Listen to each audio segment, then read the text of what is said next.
Now as we approach the end of the session, whether you know it or not, most of you know it, after the session you'll feel, not everybody, but most people will feel more spacious, more at peace, more focused. Things will go well. And then, what happens? Sometimes the clarity lasts a week, 2 weeks, sometimes longer. See, the main thing we need to get and take away from Sesshin is not that, but to understand what keeps us in that much more clear functional state.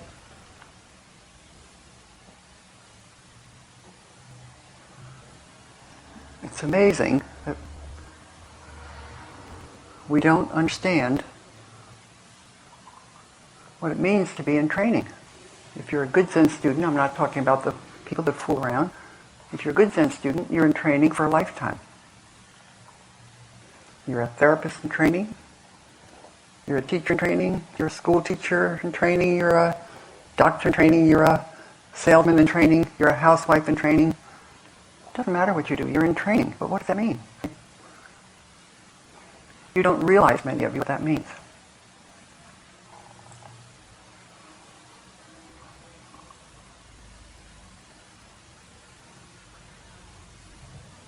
Some people consider that playing the piano is the most difficult thing a human being can learn to do. You have two hands doing opposite things. It's complex, extremely fast at times. It takes, of course, maturity, emotional development, la. That is nothing compared to this. I've had people say to me, but I did all this last week and I didn't see any difference.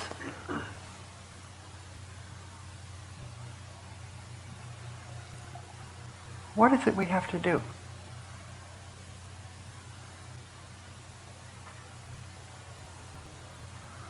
First of all, we have to know that there's something that needs to be done. And what is that? First, we need to know that we're caught, we're stuck. The phrase I used yesterday is to be in the box. We're caught. Our self-centered considerations have taken over. We're thinking, we're judging, we're analyzing. When I say analyzing, I mean in inappropriate ways. We're busy. We're blaming ourselves or blaming someone else. The first step is to know it. Yes, I am in the box.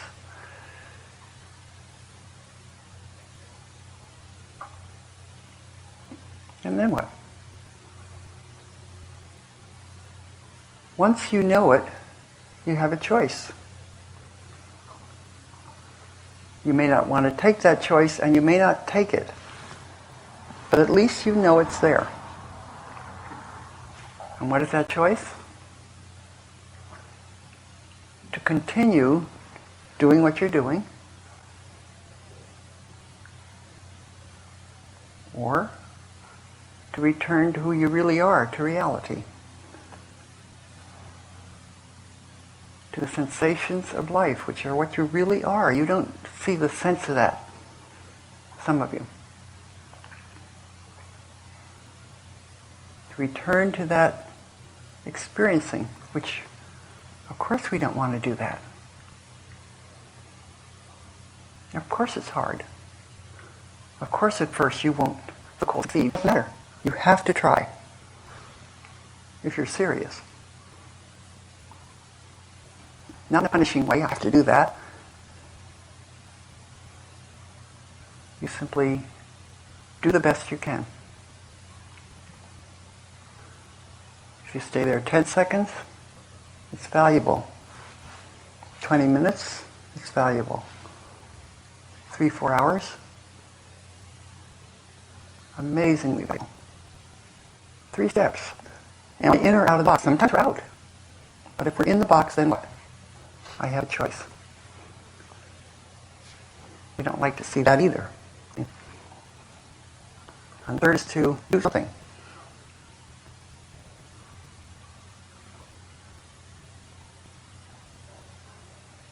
For some of you, this is a very stormy business. The conditioning comes up in what seem to be frightening waves. Memories, conditioning. And what you have to learn to do is something to try to stay there with it. It's like holding on to a piece of wood in a heavy sea. You have to hold on. You have to try to get something you can hold on to. Experience it. Stay in the middle of it as much as you can. Maybe you can't do it for more than a little bit. Okay, do it again. If you can do it, though, and hold on, that's me.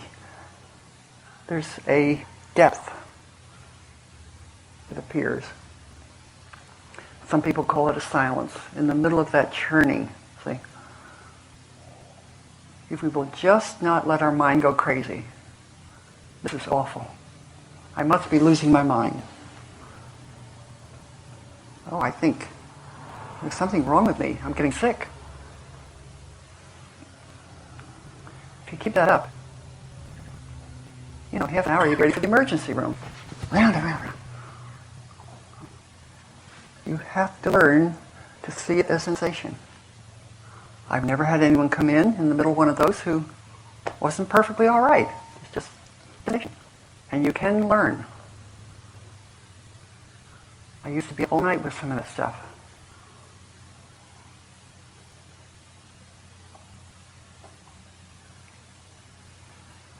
As I say, you're in training.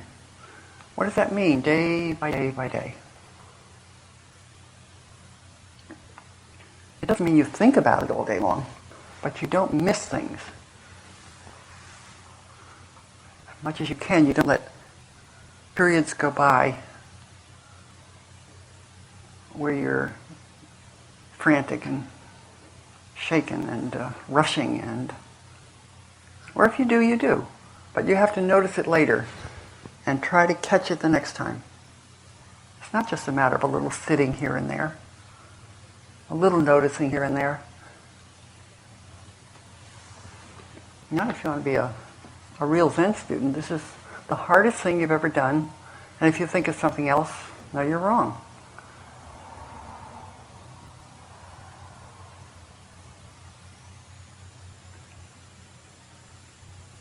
As I said the other day, I'm learning as fast as anybody because I just learned to take the pain as I am right now and just turn it back right into the activity.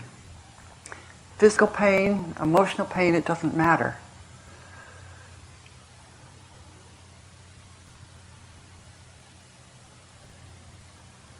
The training has to continue. And I've had the nicest session I've ever had. Wonderful. Our desire is for pleasant, nice experiences. Fine. By all means, after session, go out to dinner, see your friends, enjoy yourself. Whatever.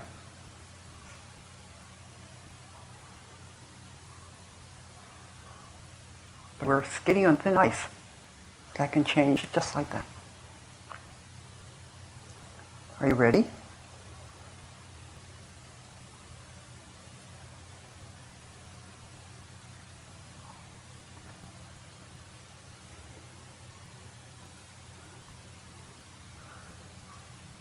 See, there's no one that does this that doesn't say, it's too hard, I can't do it. Sometimes, I don't mean all the time. There's something that's much harder. It's obvious, isn't it? Not to do it. See, when you don't do it,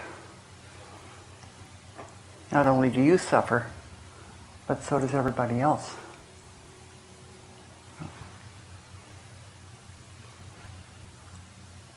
Not a nice way to spend your life, making other people suffer.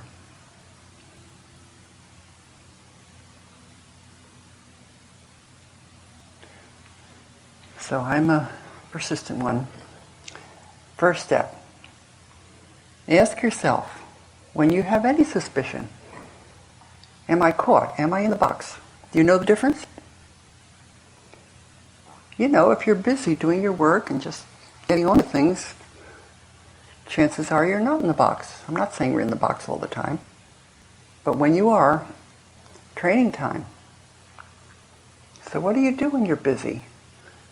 This is where the practice helps. See, for a second, that awareness just comes up. It's like getting a flash of a photo right there. You just get it. You feel it. And when you're busy, you turn back to your work immediately. But that instant reduces life to zero, back down to the root. And you work better. You get through the day without as much hassle and fatigue. An experienced student does that all the time. And you always have time. There's always a second. If you're dealing with people, as I am, there's a second before that next person comes in. It doesn't have to be more than a second. That's enough. Then when you have more time, take 20 seconds just to sit down in the nearest chair. Just see where you're at. Am I in the box or out of the box? Good question, see? And of course you'll have days when you just don't want to do it. You have to notice that too. I've had a day when I just avoided the whole thing. Interesting. Next day, that's there somewhere. You probably won't do it so much. Night and day, night and day, night and day. When you're used to doing this, your true self keeps training you all night, one way or another. It's there for you. It's always ready to help you. What is it? I don't know. But it's there.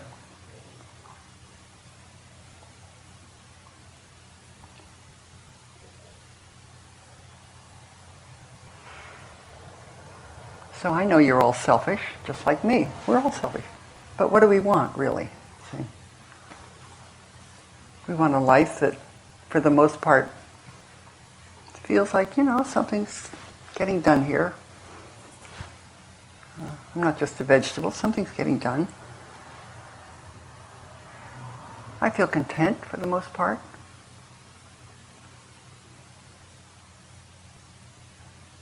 In some way that isn't the usual way, I'm cared for. See? And I can care for others. I don't have to pull them apart.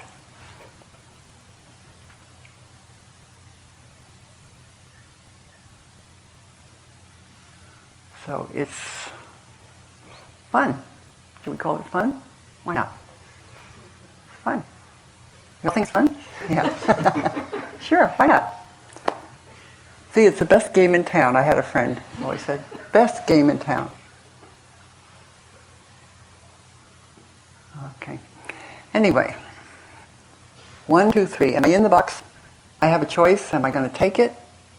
And then doing it, returning to your experience. Okay, 3 simple things. That's all you have to do. Simple. Okay, any question?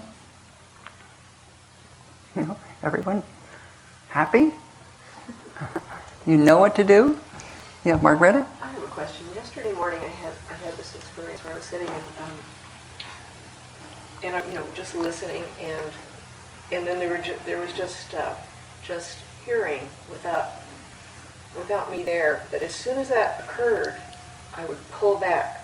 Uh-huh. And there was a part of me that didn't want to do that. I wanted to go with it. It felt very wonderful. You will eventually. Don't worry about it. Just do it again. Okay?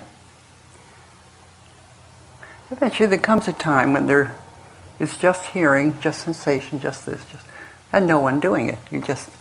You're not even conscious. You're just held. It's easy.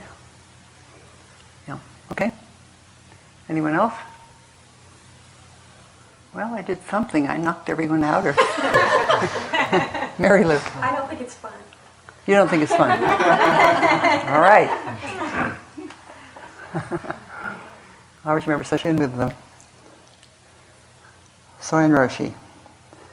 And the sittings were running 2 hours in the heat. And somebody put up his hand and he said, "This is America.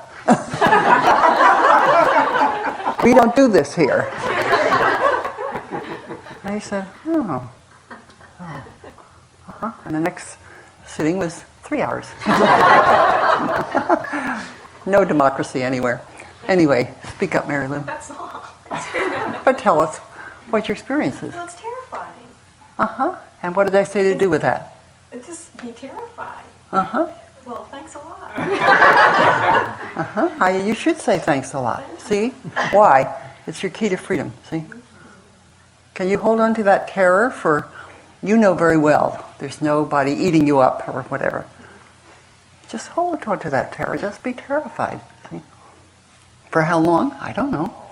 10 seconds helps. See, eventually you'll see that, oh, nothing happens. And then in time you'll begin to sense it's like going under one of these big churning waves. If you dive deep enough, what's at the base? It's relatively quiet. In sitting, it's very quiet, very still. Silent, perhaps you might say. You can do it. Anyone else? Yeah. I have a question just to change the metaphor just a bit from the metaphor of the box. Would it be similar to saying that getting outside the box is something like realizing that you're in a play? You've been unconscious of the fact that you're playing a part and you're in a play, and then you... That's transitional. Funny, there's no one who realizes anything. You just function. That's about halfway through. Okay. Well, what is very comforting, what you're saying is that sometimes you decide not to go out of the box. Sure. We're human. Yes. Sure. And then after a while you want to go out of the box again. Yeah, that might take a while too, see? Yes. That's why I said this takes a long time. But as you make any kind of an effort, or even notice you're not making an effort, you're building strength. Do you see what I mean? I don't know of anybody who wants to practice all the time. That would be a Buddha. No, we're not Buddhas. We're people, complex, stubborn, full of foolishness, yeah. If I don't want to be out of the box and I decide it, and then at the end, I don't blame myself. No, that's part of being in the box, see? Yes. Yeah. Yes. Yeah. Just notice it. There's nobody who always wants to get out of the box. We like our box, see? It's our favorite place. You have to practice doing what you don't want to do. But it doesn't mean you can always do it. Sometimes you can. As your practice keeps going, you can do it more and more and more. Okay? For one thing, you can find that that's where the satisfaction lies. See? There's no satisfaction in the box. We like it because we think it's ourself. There's no satisfaction there. Satisfaction means staying with life itself, which is experiencing. And to do that consistently takes usually many years. Okay, anyone else? Yes? I've been wondering if discomfort is important. Oh, as a absolutely. way to get out of the box. It seems when I'm too comfortable, I get back in the box. Yep. Well, it's funny, but one mark of a very mature student is they give thanks for the dismal times in their life. Why? Because they move you more rapidly towards freedom. You get a chance. One problem with all of us is we're all, in worldly terms, in the rest of the world, I mean, we're prosperous. We all have enough to eat. We're warm. Yeah. I've come up with a technique for getting out of the box. There are many. Today, Tell us yours. Today, I've got great thoughts. I'm sitting, I'm thinking about all kinds of things, just clipping away. And the people next to me know they're sitting there. And I don't know what's going on, but I got all these good thoughts. And then all of a sudden, I feature myself like I'm up above looking down, and I'm just one more kind of bullheaded guy standing next to some other guy. Sitting next to some other guys. I don't know what's going on with them. And I'm just one more guy sitting there. Just sitting there. And it kind of gets me Yeah, it does. It gets you back to just being a human being sitting next to another one. It might not work as well if you're really troubled. That's a good sitting technique. But You know, when we get to kind of a life where I'm seriously ill, and my daughter's in trouble, my son's in trouble, what else can I think of? You know what I mean. Then the mind starts going worry, worry, worry, despair, emotion, all sorts of things get mixed in together. Now, if our children are in trouble, of course we have emotion, but there's a frantic, self-centered worry that also gets going. And that's really hard to deal with. I know. Really hard. So, in the midst of something, all tied up in something like that, just stop and check out the body, the back. Just feel your body, see. Listen to the traffic. And be thankful for that ache in the back. Don't bother be thankful, just feel it. You'll hate it at the moment. Just when I say to be thankful, I'm not talking about Pollyanna land, but there's a real gratitude that comes from sitting through hard things or experiencing hard things eventually. Because it humbles you. It makes you softer. We're not so arrogant about our own self. A little bit, of course. A little bit always remains.